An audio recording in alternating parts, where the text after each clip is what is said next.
Vamos al capítulo 1 del libro del Génesis, versículos del 3 en adelante, y hemos acabado la introducción al libro del Génesis, y vamos a ver que cuando Dios creó la luz en el primer día, muchos pueblos de la antigüedad poseían historias de la creación. Por ejemplo, si ustedes leen los escritos de los babilonios, de los egipcios, de los chinos, de los griegos, pero escuchen esto, la única raza en toda la historia que ha creído que la luz fue antes que el sol fueron los judíos.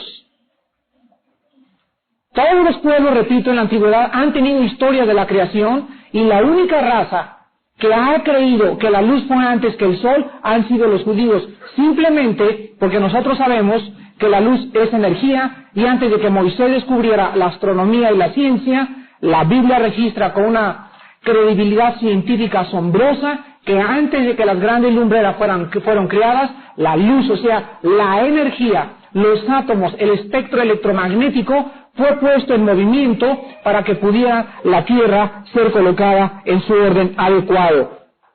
¿Saben ustedes que desde la creación de la luz por Dios pasaron cerca de 5.879 años para que el hombre inventara la primera lámpara eléctrica? La inventó Thomas Edison el 19 de octubre de 1879 y se fundió en 2 días. La presencia de las ondas luz entonces involucra el espectro electromagnético del cual hablamos la clase pasada. Vamos a ver ahora el versículo 4, y dice la Biblia que después de que Dios dijo sea la luz y fue la luz, vio Dios que la luz era buena y separó Dios la luz de las tinieblas.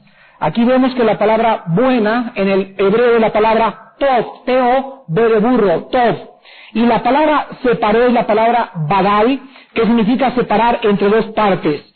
La palabra sin contaminar y pura, sin ninguna mancha o limpia. En 3 veces se menciona en el capítulo 1, pero la frase vio Dios que era bueno y vio Dios que era bueno. ¿Qué cosa? En el tercer día, la creación de la tierra o la resurrección del agua de la tierra. En el versículo 12, y vio Dios que era bueno. En el versículo 18, en el 21, en el 25 y en el 31. Vemos que en toda la creación acaba después del acto creativo y vio Dios que era bueno. ¿Por qué? ¿Saben ustedes que la única entidad en el universo que nos puede decir realmente lo que es bueno y lo que es malo es aquel que tiene el único concepto adecuado de lo que es bueno? El hombre no está capacitado para decir eso es bueno o eso es malo, porque nuestro juicio y discernimiento sobre el bien y sobre el mal está pervertido por la mente que tenemos, obscurecida por el pecado. Ahora, por ejemplo, en España acaban de legalizar la marihuana. De acuerdo al gobierno español, es buena. No es mala la marihuana. Y ahora hay centros y fumaderos de marihuana. Vayan ustedes a Madrid ahorita, la capital de España, y van a encontrar que en las discotecas se vende afuera, así como si vendieran aquí afuera pepitas y pastillas Halls, así saliendo de las discotecas en España de Madrid, ven ustedes que se venden carrujos de marihuana. 100, 200, 300, 500 pesetas, 1.500 pesetas, según la de Acapulco, la más cotizada, la Golden. Ahora vemos que ellos tienen un concepto de que no es bueno, que es bueno la marihuana. Para nosotros en México todavía sigue, gracias a Dios, siendo mala. En 5 estados de Estados Unidos la acaban de legalizar también. En otros lados la homosexualidad se permite. Tú vas a San Francisco y andas con tu chulis de la mano y no te meten a la cárcel. ¿Por qué? Porque de acuerdo a la moralidad del gobierno de San Francisco, la homosexualidad, mientras no entre o permita agravar terceras personas, hay que respetarse. Ven entonces ustedes, el concepto del bien y el concepto del mal varía según tu moralidad. Dime lo que crees y te diré realmente la clase de persona que tú eres, porque tu moral dictará tu filosofía. Tu moral dictará tu filosofía. Entonces se repite constantemente desde el principio. Dios, desde su perspectiva, Él dice, eso es bueno, eso es malo, esto es luz, esto es tinieblas, soy yo, dice Dios. el que puedo emitir y el que puedo dar la norma de lo que es bueno y de lo que es malo. Ahora vemos también a continuación que se establece desde el principio de la creación la separación entre la luz y las tinieblas, entre el mal y entre el bien. En el libro del Génesis, en el capítulo 1, no encontramos, y separó Dios la luz de la media luz de la un poquito más de tinieblas. En la Biblia encontramos desde el principio bueno o malo, infierno o cielo, bondad o maldad, y nunca hay tipos neutrales. Encontramos con esto de que en este mundo solamente podemos servir a dos amos. Jesucristo dijo, el que no recoge conmigo, desparrama. En el capítulo 8 de Juan, le dijo a los fariseos, vosotros sois hijos de vuestro padre, el diablo, y los deseos de vuestro padre queréis hacer. Entonces en esta noche, no me vengas que eres un poquito bueno, o crees en Cristo. En esta noche hay dos razones nada más para existir. O estás en Cristo, y Él ha pagado por tus pecados, y eres hijo de Dios, o eres hijo del diablo. Cuando tú mueras, no hay purgatorio, no hay purificación, no hay karma. Cuando tú mueras, hay dos cosas, arriba o abajo. No hay otra oportunidad, no vas a reencarnar en una rana, no vas a venir un renacuajo, no vas a nacer en una yegua, ni tampoco en otro futuro presidente Kennedy. Cuando tú mueras, se te juzgará y jamás en la vida habrá otra eternidad. Así dice la Biblia y así dice la palabra de Dios. Es muy importante estos principios, porque estos principios recorren toda la Biblia, bueno o malo, luz o tinieblas, infierno o cielo. Versículo 5, y llamó Dios a la luz día, y a las tinieblas llamó noche, y fue la tarde y la mañana un día. Quiero que vean ustedes la absoluta certeza científica y el versículo tan extraordinario que implica que el día y la noche o el día y la tarde estaban presentes a la vez sobre la superficie de la Tierra. ¿Saben ustedes que hasta Copérnico en 1543 nadie tenía la idea de que la Tierra estaba dividida por una línea de luz y de día? Nadie sabía. Inclusive hasta hace aproximadamente 20 años, desde que los astronautas comenzaron a tomar fotos de fuera de la atmósfera terrestre, se dieron cuenta que nuestra Tierra está parcialmente iluminada y parcialmente oscura, y la Tierra continuamente está en un lado iluminada y en el otro lado oscura. Aquí en el libro del Génesis, hace 6,000 años, se nos dice que en ese mismo día Dios llamó la tarde y la mañana un día. Ahora vemos nosotros que ni Moisés ni ninguna otra persona en aquellos tiempos pudo haber tenido esa concepción. Solo Dios la tenía. Ahora sabemos que la Tierra, en cualquier movimiento que ella tenga de rotación alrededor, en su movimiento elíptico orbital alrededor del Sol, siempre tendrá una cara oscura y siempre tendrá una cara iluminada. Vamos a ver más adelante también en el versículo 5 que estamos leyendo, que dice la Biblia que Dios le llamó a esto luz y después le llamó a las tinieblas noche, y la tarde y la mañana fue un día. Quiero explicarles a ustedes la palabra día, porque es la palabra hebrea yom, así como los helados yom yom, con Y. Los días de la creación fueron de 24 horas. Los días de la creación fueron de 5 millones de años cada día, o fueron de 10 millones y fueron realmente 60 millones porque cada día era de 10 millones. Escúchenme lo que les voy a decir. Nunca ninguna persona, ningún profesor de la Biblia, ningún teólogo puede interpretar la Biblia privadamente. Yo no puedo decir, eran días de 6 meses, porque para que yo diga eso, yo tengo que tener bases bíblicas. Yo no puedo decir, es que a lo mejor, fíjense, a lo mejor, lenguaje especulativo, a lo mejor eran de 1000 años, muy bien, pero no es, a lo mejor es, ¿qué dice la Biblia? Y la Biblia nos muestra que los días de la creación fueron de 24 horas. Y se los voy a demostrar. Vean Éxodo capítulo 20, versículo 11. Fueron días literales de 24 horas. Éxodo 20, 11. Vean ustedes, por ejemplo, que dice en este versículo, porque en 6 días, otra vez, en 6 yoms, en el hebreo se usa la misma palabra, hizo Jehová los cielos y la tierra, el mar y todas las cosas que en ellos hay, y reposó en el séptimo día. Por tanto, Jehová bendijo el día de reposo y lo santificó. Cuando Dios les ordenó a los judíos que santificaran el séptimo día, no les dijo, santifíquenlo cada 20 años. No les dijo, santifíquenlo cada 50 años, dándoles a entender que eran de 10 años los días. Les dijo, al séptimo día, literal, de 24 horas, ustedes van a descansar, porque en el día séptimo, de días de 24 horas, yo descansé. Ahora vean ustedes también que esta palabra Yom se usa 700 veces en el Antiguo Testamento. Repito, la palabra Yom se usa 700 veces y siempre se usa para significar días de 24 horas. En la Biblia encontramos días de 24 horas, pero encontramos semanas de años. Hay semanas de 7 días, semanas de años y meses de años, pero en el calendario judío no había en la palabra Yom ningún día de años ni ningún día de meses. Siempre, literalmente, eran días de 24 horas. Ahora, pregunta, ¿cómo podía haber un día antes de que existiera el sol? Primer ataque, ¿saben ustedes que este fue el primer ataque que recibió la Biblia?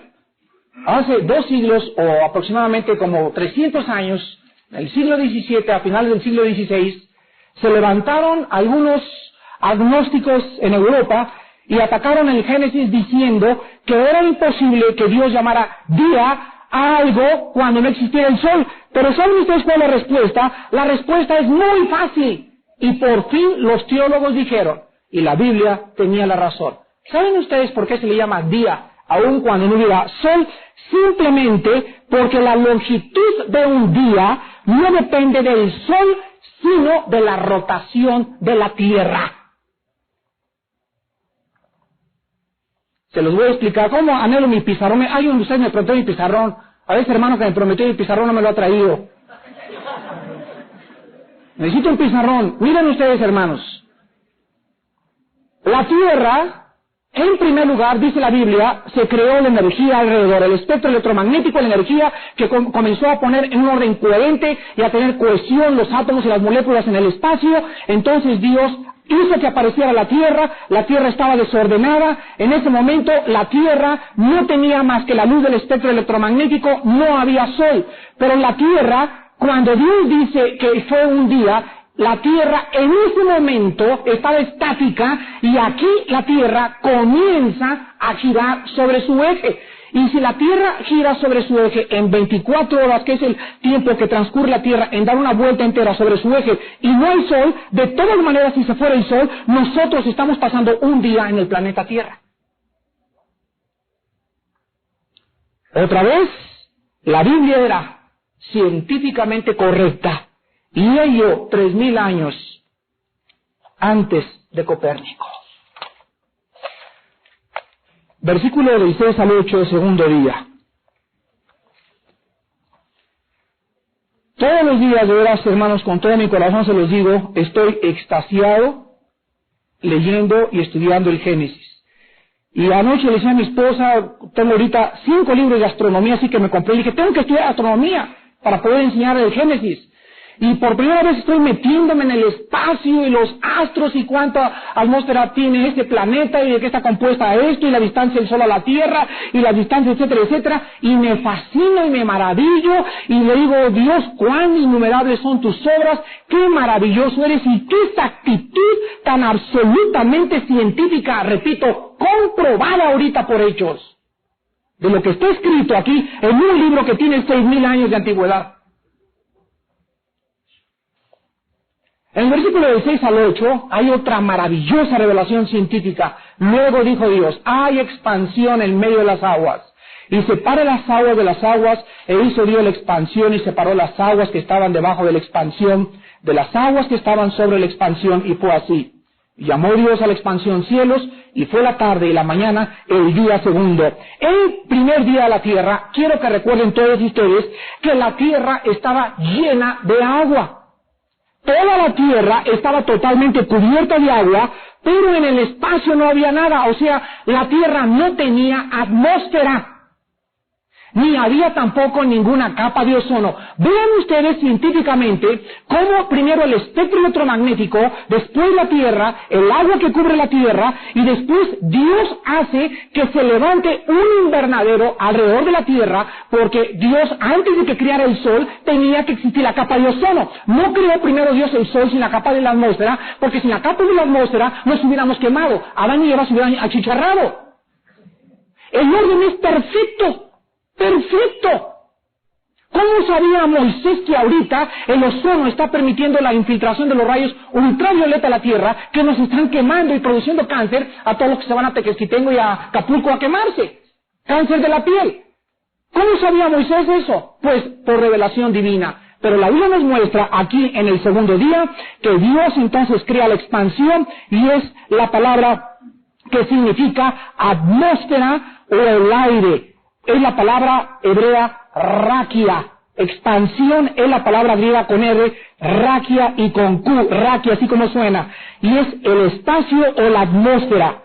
Al haber separación entre el agua que está abajo y el agua que está arriba, se prepara todo para la vida que habría de venir. Fíjense ustedes que sin la atmósfera y sin la humedad que proporcionaría la atmósfera y el ozono arriba, no podría tampoco haber vida vegetal. Las aguas sobre la expansión entonces se refieren a la capa grandísima de vapor que existe alrededor hasta arriba de la estratosfera y posiblemente llega hasta la ionosfera. Y esta capa no son las nubes que vemos que flotan en la atmósfera, pues estaban sobre la expansión. Ahora ustedes vean en Génesis, por ejemplo, que encontramos que antes del diluvio no había llovido. Antes del diluvio, dice la Biblia, había un vapor de agua que cubría la tierra. ¿Cuándo apareció esta nube de vapor o la atmósfera terrestre? Apareció precisamente en el segundo día. Ahora ustedes saben que la cantidad de agua que hay en el cielo, se calcula que aproximadamente existen 45,000 tormentas en algún lugar de la tierra todos los días. Escuchen esto. Y cada nube de tormenta tiene aproximadamente 100,000 toneladas de agua. La cantidad tan increíblemente acumulada de agua alrededor de la tierra es tan grande que en una sola nube de tormenta hay 100,000 toneladas. Y cuando Dios rompió las cataratas de los cielos y precipitó el diluvio, vean ustedes por qué vino tal cantidad de agua, por la enormidad de evaporación que Dios permitió en la atmósfera terrestre. Ahora, esto fue en los tiempos de Noé. ¿Saben ustedes lo siguiente? Que ahorita, si nosotros pudiéramos precipitar toda el agua que existe arriba de la tierra, ahorita no se llenaría la tierra más que 2 pulgadas. Vean ustedes las pérdidas tan grandes del agua en el planeta Tierra. Nosotros no la hemos acabado. Quiero mostrarles a ustedes algunos beneficios científicos comprobados por la atmósfera que tenemos. Fíjense ustedes, si Dios no hubiera creado en el segundo día la atmósfera, puesto que el agua del vapor tiene la habilidad de transmitir la radiación solar que recibimos, y de retener y dispersar mucha de esta radiación reflejada de la superficie de la Tierra, no tendríamos un invernadero global que mantuviera la temperatura de la Tierra uniformemente. Este invernadero, o esta capa de ozono y de atmósfera que Dios creó, fue como un invernadero que Dios puso alrededor de un huevito donde iba a poner su pieza maestra, que era el hombre, pero en primer lugar el hombre tenía que aparecer en un lugar que no hiciera ni mucho calor ni mucho frío. La temperatura para el hombre, para el caballo, para el perro, para el conejo, para las gallinas, para todos tenía que ser exactamente adecuada a su vida. Si yo fuera a la luna no podría vivir porque me helaría. Si fuera a Venus nos quemaríamos. Y la distancia de la Tierra al Sol, con su capa que hizo Dios en el segundo día, fue tan perfecto que hizo posible la vida vegetal, animal y humana en el planeta Tierra. El segundo beneficio científico de la atmósfera radica en que con estas temperaturas tan uniformes, los grandes movimientos de los vientos serían detenidos y las tormentas serían desconocidas. Y encontramos que hasta el diluvio no hubo Adán que le dijo, Eva, tápate porque no que ventarrón tan tremendo. No encontramos eso en la Biblia. Ni vamos a meternos bajo el huizache porque un tormentón le está cayendo. Era perfecto, era uniforme, la temperatura era adecuada. En tercer lugar, sin una circulación global del aire, el ciclo hidrológico de nuestro mundo presente no podría ser implementado y no podría haber lluvia, excepto directamente arriba de los cuerpos de agua de los cuales podrían evaporarse. Cuarto lugar, la combinación de estas temperaturas tan perfectamente y uniformemente distribuidas hacen que la humedad pueda producir en todos lados la vegetación tan exuberante y tan exótica que tenía el huerto del Edén. En quinto lugar, la atmósfera también era altamente efectiva para filtrar, repito, las filtraciones de los rayos ultravioleta y de los rayos cósmicos, que de otra manera, si Adán y Eva hubieran sido puestos, o la vida de una planta o un animal, sin que hubiera la separación entre el agua de abajo y Dios evaporara y formara una capa de vapor alrededor que impidiera los rayos ultravioleta, no podría existir, repito, por quinta vez, ni la vida vegetal ni la vida humana. Ahora quiero que ustedes entiendan que el contenido de agua de vapor de nuestra atmósfera presente no es absolutamente comparable con los tiempos de Adán y Eva. Y en último lugar, esta temperatura tan maravillosamente distribuida hizo que los hombres vivieran más años. La longevidad, Adán vivió 930 años. Alguien dice ahorita, es imposible que un hombre viva. Fíjense ustedes que la salud está relacionada con el medio ambiente. ¿Saben ustedes en dónde se encuentran los hombres más viejos que existen en el planeta Tierra? Les voy a decir en este momento, en las montañas del Tíbet y en las montañas más altas de Rusia. Donde hay más oxígeno, donde hay menos, donde no está Huitlali, ni Tlalnepantla, ni Manualco de Tlatelolco, ni ninguna otra ciudad. La temperatura está realmente adecuada a tu vida. Hay una cosa importante, nosotros somos lo que somos por dos razones, por lo que comemos y por lo que respiramos. La sangre, que es la vida de mi carne, la única forma de que mi sangre se mantenga limpia es a través de la oxigenación.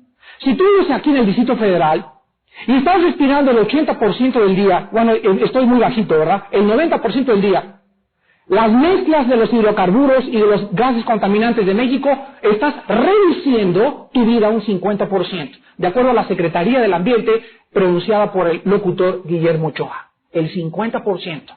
O sea que si en esta noche hay una persona que tenga 50 años e iba a vivir dentro de 30 años más, vas a morir en los próximos 15 años.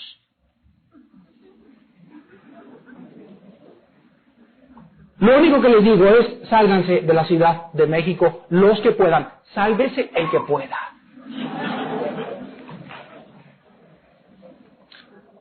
En el Salmo 148,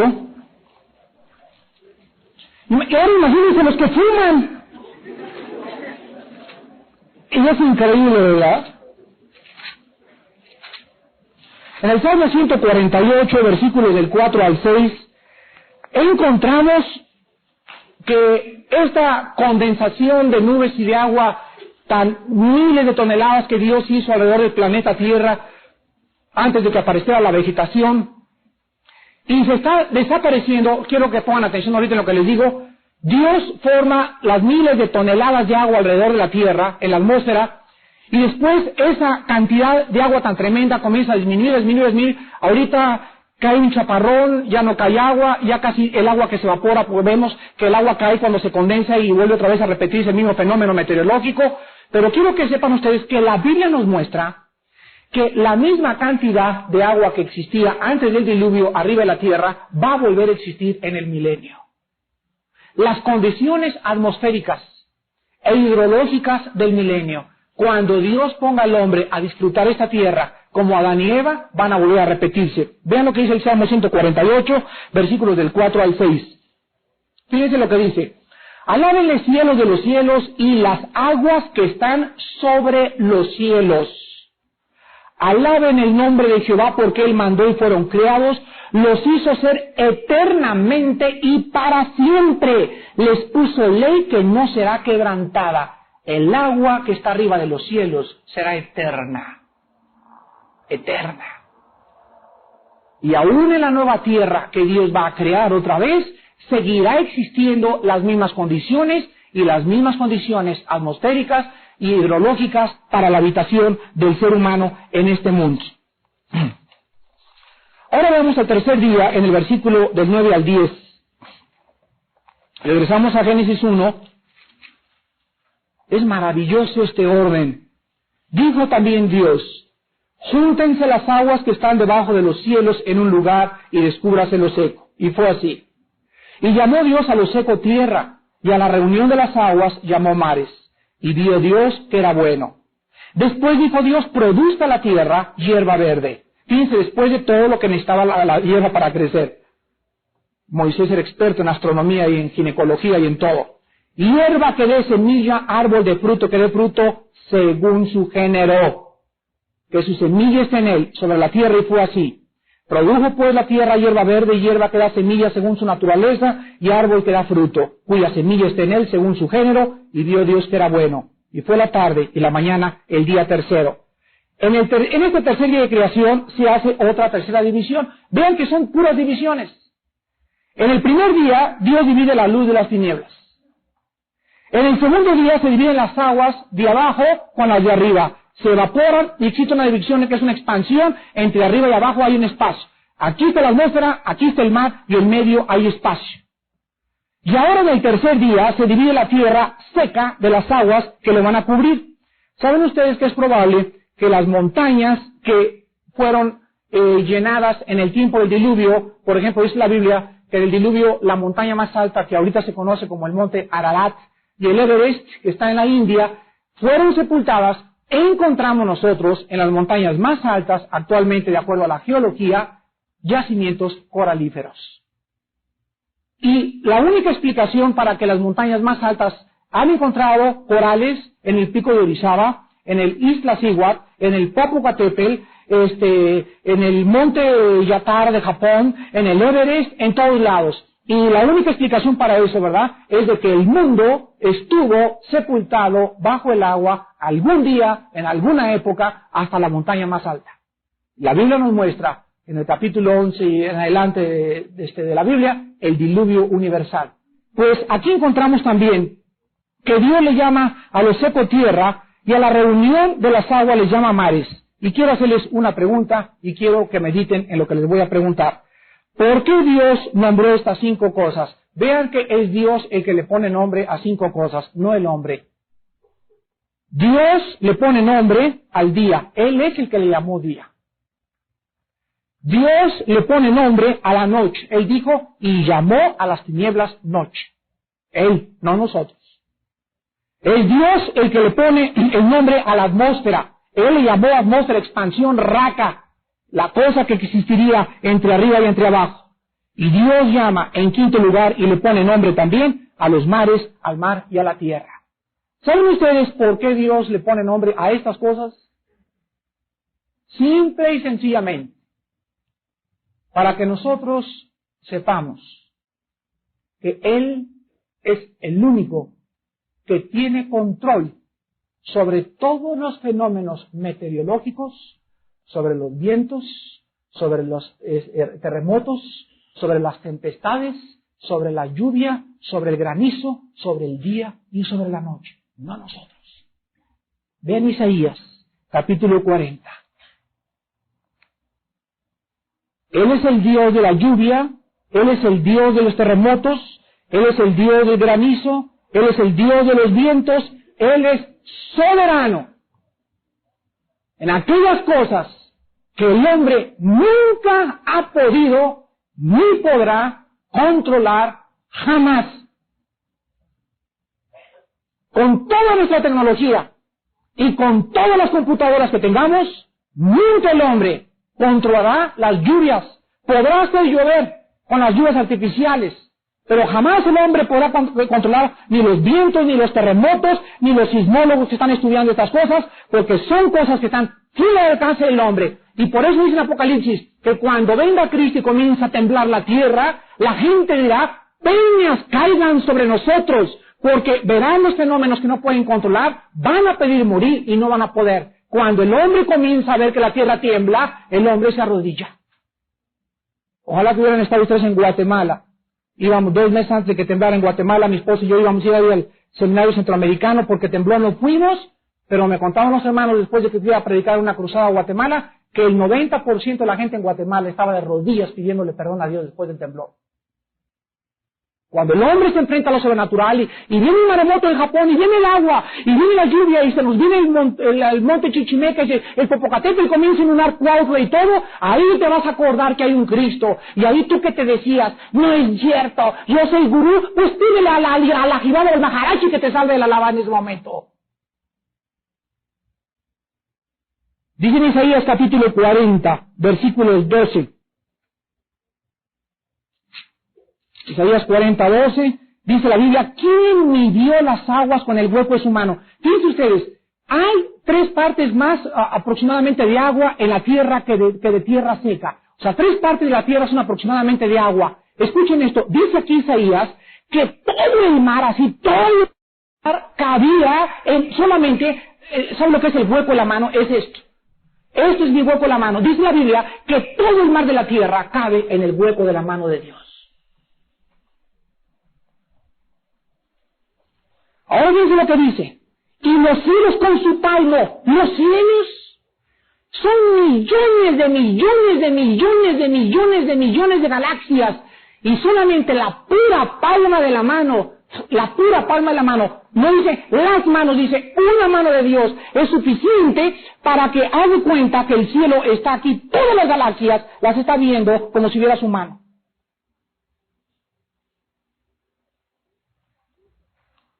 Y dice, con 3 dedos, no dice con 5 dedos, ni con el pulgar, ni con el gordo, ni con los 10, dice, con 3 dedos, juntó el polvo de la tierra. El polvo de la tierra. Millones de millones junto a todo el polvo que hay, inundamos todo el continente americano. Pues en 3 dedos, en el hueco del agua, en 3 dedos toda la tierra, y en toda su palma de su mano, está viendo todo el universo. Y ahí como vas con las adivinas, a ver esta rayita que tiene aquí usted en la mano, así que te dicen, pues, ¿se va usted a casar, no se va usted a casar? Dios, aparte de que tiene el control todos los cielos, al mismo tiempo, sabe que ahí está Armando, y me conoce por mi nombre. Pero no solamente me conoce por mi nombre, sino que aún no está la palabra en mi boca, y la sabe toda. ¿Qué Dios tenemos? ¿Qué Dios tenemos? Dice el versículo 21 al 26 del mismo capítulo, ¿no sabéis? ¿No habéis oído? ¿Nunca os lo han dicho desde el principio? ¿No habéis sido enseñados desde que la tierra se fundó? Él está sentado sobre el círculo. Isaías escribió 1700 años antes de Galileo. La Biblia afirmaba ya que la tierra era redonda antes de Galileo. Él está sentado sobre el círculo de la tierra, cuyos moradores son como langostas. No esas langostas que nos comemos en el mar, son las chiquitas esas que están volando. En el original hebreo se refiere a estas cosas que están así. Él extiende los cielos como una cortina. Yo llego en la mañana y hace mucho sol, le hago así a la cortina, ¡prum! Y ¡prum! Salen las cortinas y entra la luz. Dice la Biblia, así es Dios, puede hacer así, ¡prum! Y de repente funda 5 millones de galaxias, nada más puede ser, ¡prum! Como una cortina para Él. Los despliega como una tienda para morar. Él convierte en nada a los poderosos y a los que gobiernan la tierra, hace como cosa vana. Como si nunca hubieran sido plantados, como si nunca hubieran sido sembrados, como si nunca su tronco hubiera tenido raíz en la tierra, tan pronto como sopla en ellos, se secan. Del torbellino los lleva como hojarasca. ¿A qué pues me haréis semejante o me compararéis? Dice el Santo. Levantad en alto vuestros ojos y mirad quién creó estas cosas. Él saca y cuenta su ejército, a todas llama por sus nombres, ninguna faltará. Tal es la grandeza de su fuerza y el poder de su dominio. Y desde el Génesis Él nos dice, yo soy el Shaddai, el Todopoderoso. Yo soy Elohim. Cada microbio, cada átomo, cada hoja, mi sistema nervioso, mis uñas, mis pensamientos, el infierno, el abismo, las potestades, lo alto, los querubines, todo está delante de Él. Nadie lo toma por sorpresa, ningún ángel llega y le dicen, tembló en México, Señor, tembló en México. Mándenme a agarrar al chamucón, ¿quién le dio permiso? No hay nada en este universo, nada absolutamente que no se suceda por su voluntad. Él es soberano. ¿Y quién podrá juzgarlo y quién le podrá decir, pues yo no estoy de acuerdo en que hayas sacudido México? Escuchen esto, cuando alguien llegue y te diga, mira, ¿cómo es posible que un Dios así pueda permitirle? Voy pasando, me dice una señora en Tlatelolco, vi cómo le cayeron unas losotas a un chamaco y se le salieron los ojos por todos lados y la nariz. ¿Cómo es posible que haya podido estas cosas suceder? ¿Cómo es posible que Dios me hizo la pregunta, haya podido permitir esto? Le contesté y dije a la señora, ¿sabe usted? La pregunta no es ¿por qué Dios permite que se mueran muchos inocentes? La pregunta es ¿por qué Dios permite que sigan viviendo los malos?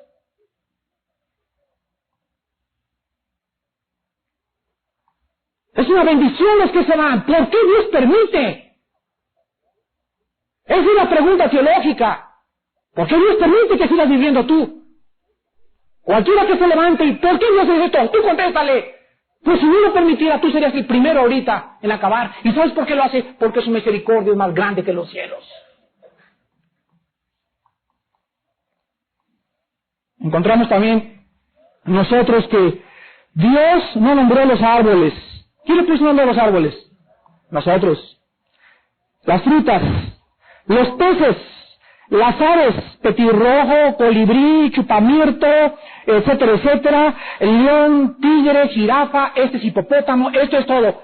Todo eso nos los dejó a nosotros. ¿Por qué? Porque sobre eso sí podemos controlar. Vean el Salmo 8.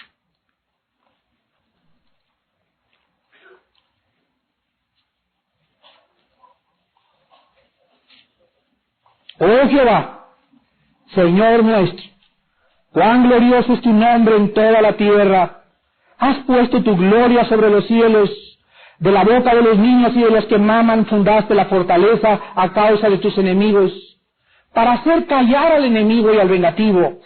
Cuando veo tus cielos, obra de tus dedos, la luna y las estrellas que tú formaste, digo, ¿qué es el hombre para que tengas de él memoria y el hijo del hombre para que lo visites? Le has hecho poco menor que los ángeles y lo coronaste de gloria y de honra. Escucha, le hiciste señorear. La palabra señorear significa dominar.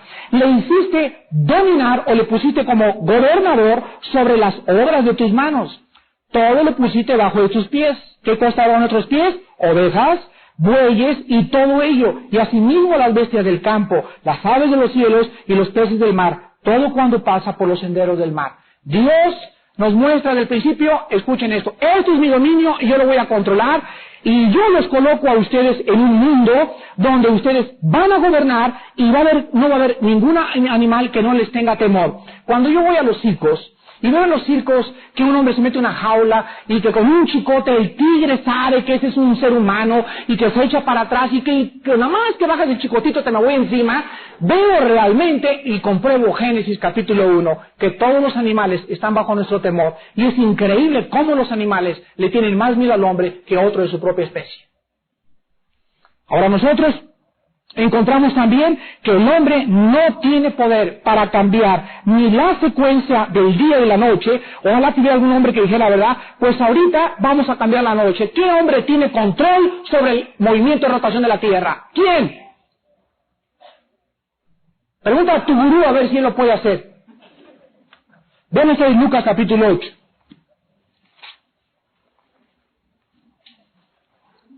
Nadie tiene control sobre los elementos más que Dios. Y aquí vemos que Jesucristo lo demostró mientras Él estuvo aquí en el mundo. Lucas 8, del 22 al 25. Aconteció un día que entró en una barca con sus discípulos y les dijo, pasemos al otro lado del lago, y partieron. Pero mientras navegaban, Él se durmió. Y se desencadenó una tempestad de viento en el lago, y se anegaban y peligraban. Y vinieron a Él y le despertaron diciendo, Maestro, Maestro, perecemos. Despertando Él, reprendió al viento y a las olas, y cesaron, y se hizo bonanza, y les dijo, ¿dónde está vuestra fe? Y atemorizados, se maravillaban y se decían unos a otros, ¿quién es este que aún los vientos y las aguas manda? ¿Y qué? Porque Él era Dios.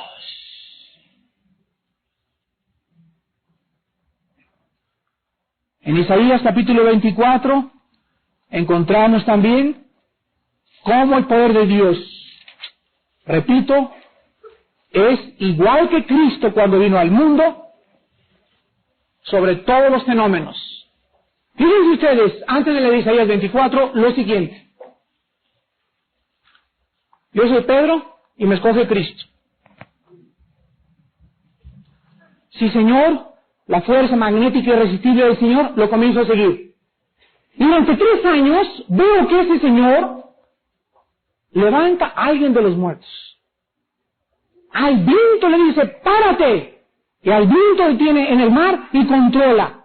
Veo a los endemoniados caer a sus pies y llamarle, tú eres el Cristo, el Hijo del Dios Altísimo. Durante 3 años veo como a 10,000 o 5,000 personas alimenta con 3 bolillos y 5 peces. Y durante todo ese tiempo, durante todos estos años veo milagros, milagros, milagros, milagros, milagros, milagros, milagros. Y este hombre no puede ser un hombre normal. Llega el momento de Getsemaní. Llegan los soldados. ¿Quién es el Cristo? Y él dice, yo soy. Y en ese momento, con la pura fuerza de su palabra, todos los soldados se caen al suelo. Dice Pedro, ya ven, ahorita sí le entramos. Ese es mi Señor. Se levantan los soldados, todos atalantados, ya viene Cristo, y les dice, yo soy. Y en eso Pedro saca la espada y ándele que entren y ahora sí van a ver al malentonado por su Señor. Y en ese momento Cristo cambia su actitud. En ese momento se despoja de todos sus poderes. En ese momento, como nos cuenta Superman, ¿verdad?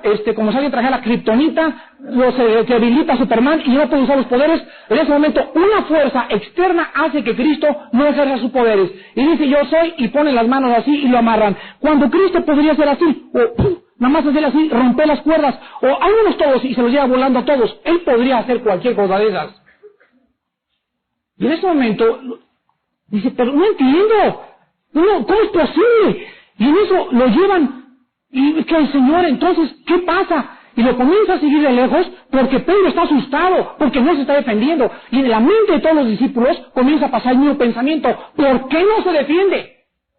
¿Por qué? ¿Por qué? ¿Por qué? Y cuando ven que lo llevan los soldados y lo introducen al pretorio romano, en ese momento, cuando están calentando, las manos eran como las 6 de la mañana, y se acerca Pedro desde lejos y, Señor, sóplales, hazlos que se caigan ya de una vez, o acaba con todos ellos. Le pregunta a alguien, tú también estabas con ellos, ¿verdad? Y contesta Pedro y le dice, yo no lo conozco. Cuando el Señor deja de ejercer sus milagros, sus discípulos le traicionan.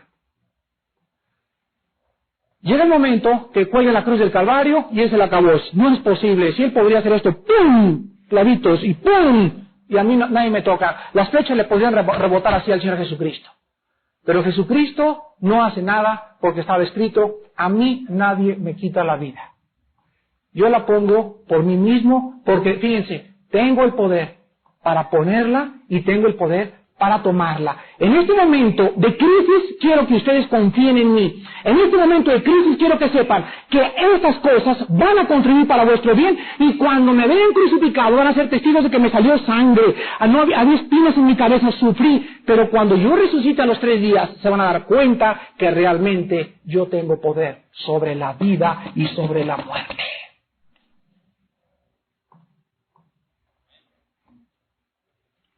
Si Cristo no hubiera resucitado, ni hubiera muerto, ni hubiera sufrido, díganme ustedes, ¿quién nos podría decir que hay vida después de la vida? ¿Maharashi? ¿El Totonaco? ¿Quién ha muerto? Ya puedo decir con pruebas irrefutables. Tan grandes las pruebas que la historicidad de la resurrección de Cristo cambió la historia.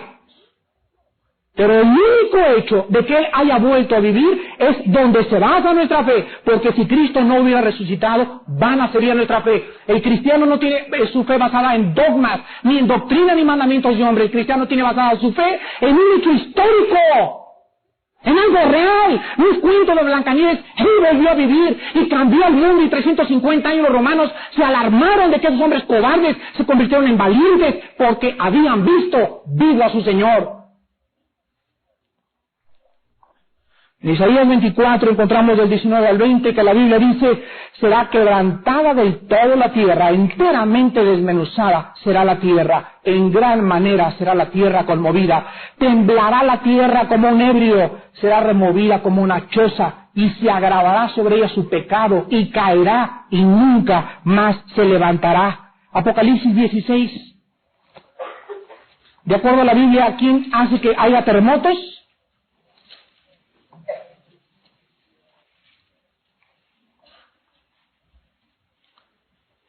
Apocalipsis 16, del 17 al 21, encontramos lo mismo. El 7º ángel derramó su copa. Apocalipsis 16, versículo 17.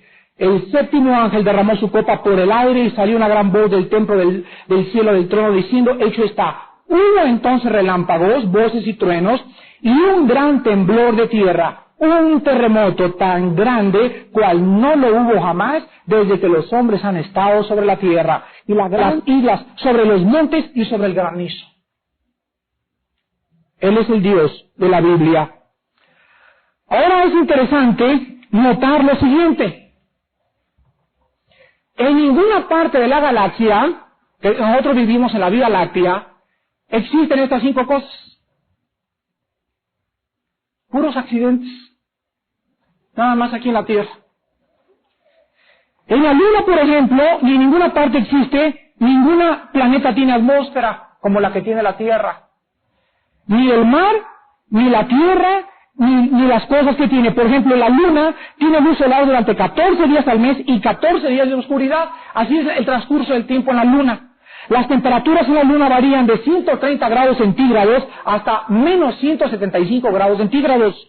Si tuviéramos en la Tierra estas temperaturas, la vida en la Tierra sería congelada. ¿Por qué hay esta temperatura en la Luna? Porque la Luna no tiene ni la atmósfera ni las condiciones que existen en la Tierra. Simple y sencillamente, ni en Marte, ni en Júpiter, ni en Venus, ni en Plutón, ni en Saturno. Es la Tierra el planeta que Dios acondicionó, y dice en Hechos 17, Dios prefijó el orden de los tiempos y los límites de su habitación.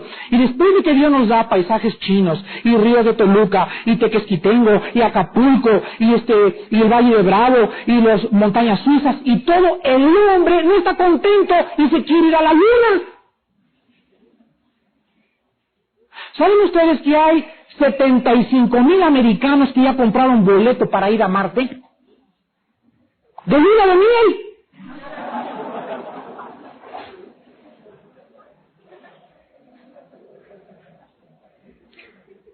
Es increíble, ¿verdad? Yo necesitaría estar, ¿verdad? Moto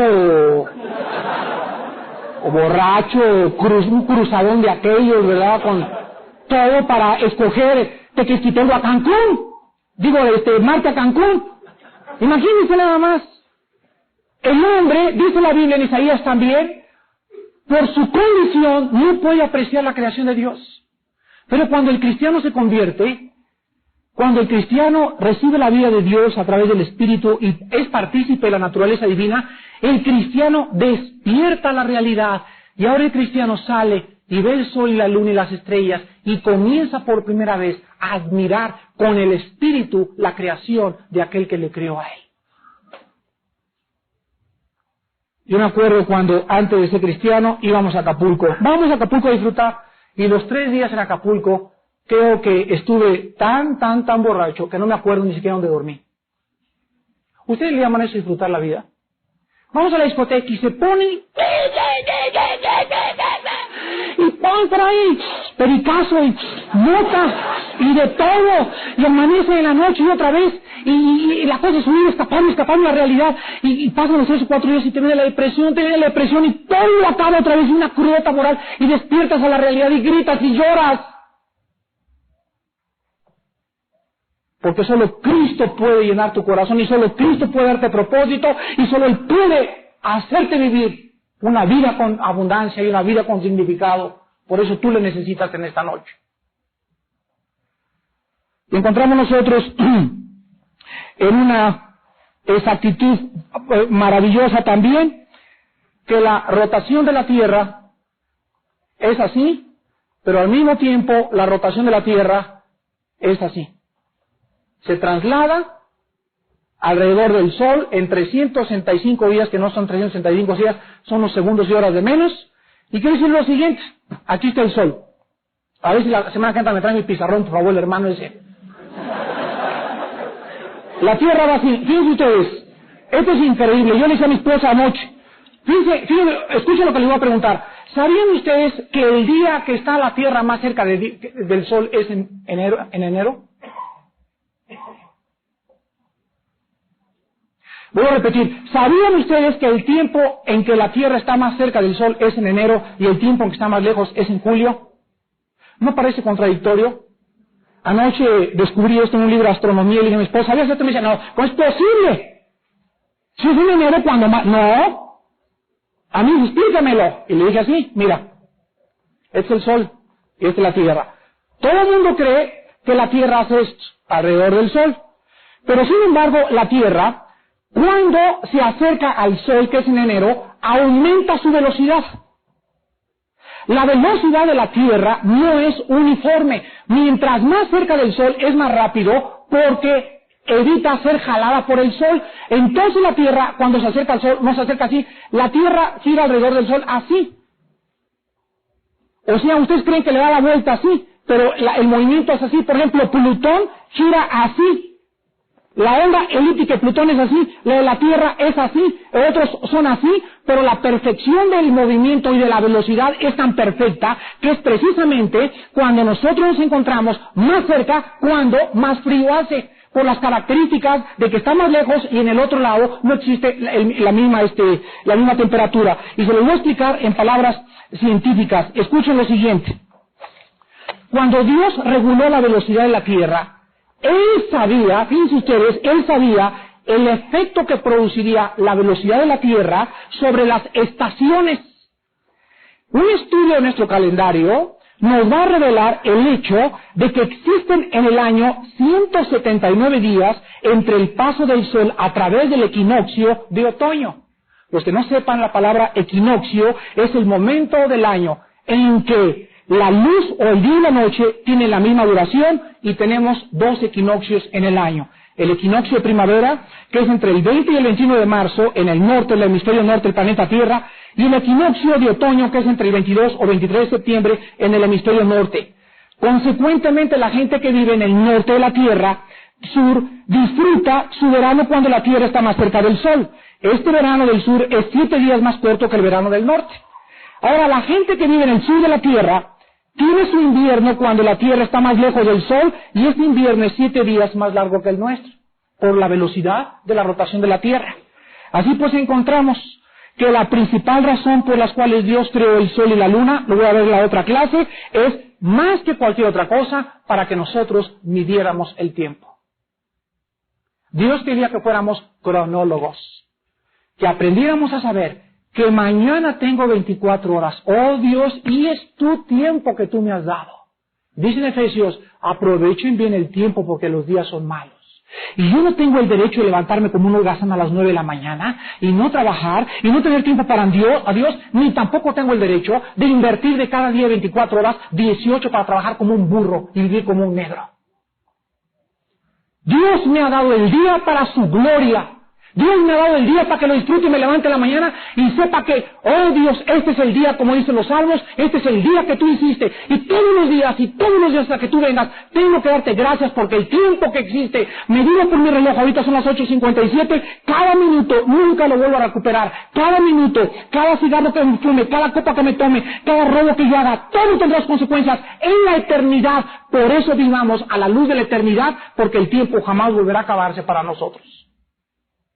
Cristo solamente tuvo 3 años, y los 3 años que tuvo el Señor los vivió intensamente. Los jóvenes dicen, vivamos intensamente. Llevan 8 días de parranda y ni siquiera saben realmente en dónde durmieron.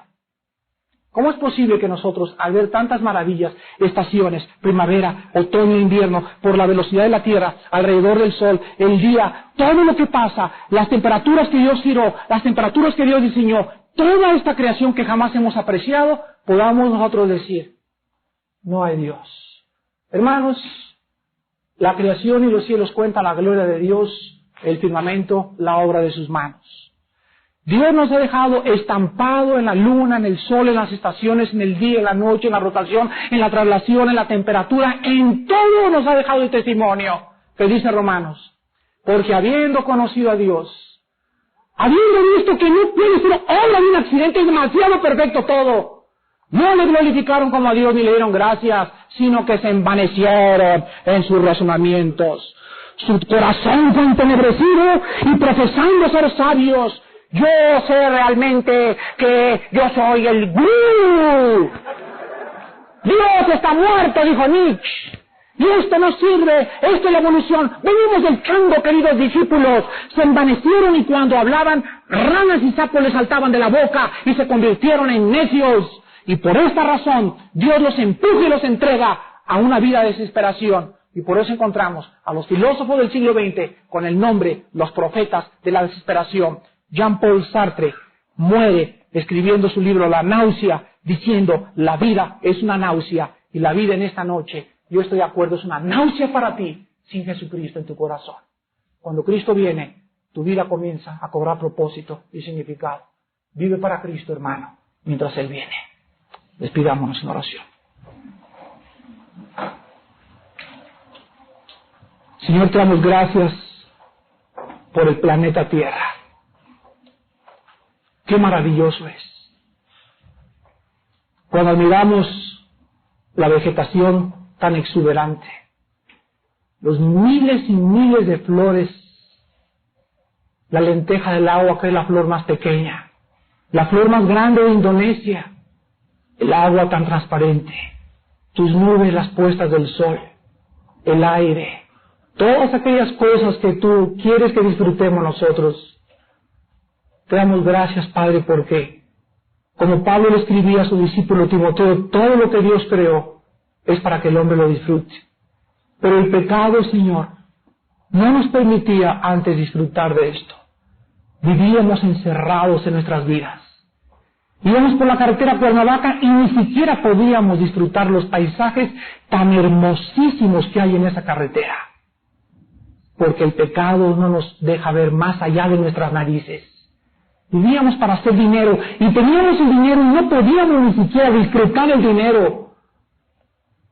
Porque el hecho de que un hombre tenga dinero no significa que sea feliz. La vida del hombre no consiste en la abundancia de los bienes que posea. Podemos tener todo y ser despojados de nuestros bienes, pero si te tenemos a ti, te tenemos todo. Porque la vida se disfruta con tu bendición. Y se disfruta más comiendo comida de legumbres y un plato de frijoles, con tu bendición, que con buey engordado, donde hay odio. Padre, gracias porque solamente tú eres capaz de hacernos disfrutar la vida. Y tú quieres que la disfrutemos, que nos levantemos con gozo cada mañana. Sí, todos estamos en tribulaciones, pero no desesperados. Estamos perseguidos, pero no desamparados. Muchos caemos, pero nunca nadie nos podrá separar del amor que es en Cristo Jesús. Estamos en problemas, pero nunca angustiados, llevando siempre en nuestro cuerpo la muerte de Jesús, para que la vida de Jesús se manifieste en nuestros cuerpos mortales. Porque tú nos llevas siempre de victoria en victoria en Cristo Jesús. Oh Padre, haz que mis hermanos cobren conciencia de vivir, de disfrutar las maravillas y las bendiciones tuyas, y dedicarle más tiempo cada día de 24 horas que tenemos a pensar más en ti, en tu palabra, y a darte gracias, porque tu palabra dice ser agradecidos en todo. Porque esta es la voluntad de Dios para con vosotros en Cristo Jesús. Den gracias en todo. Den gracias cuando está lloviendo, cuando hay granizo, cuando tiembla, cuando se sacude la tierra, porque Dios está sentado en su trono y todas las cosas están contribuyendo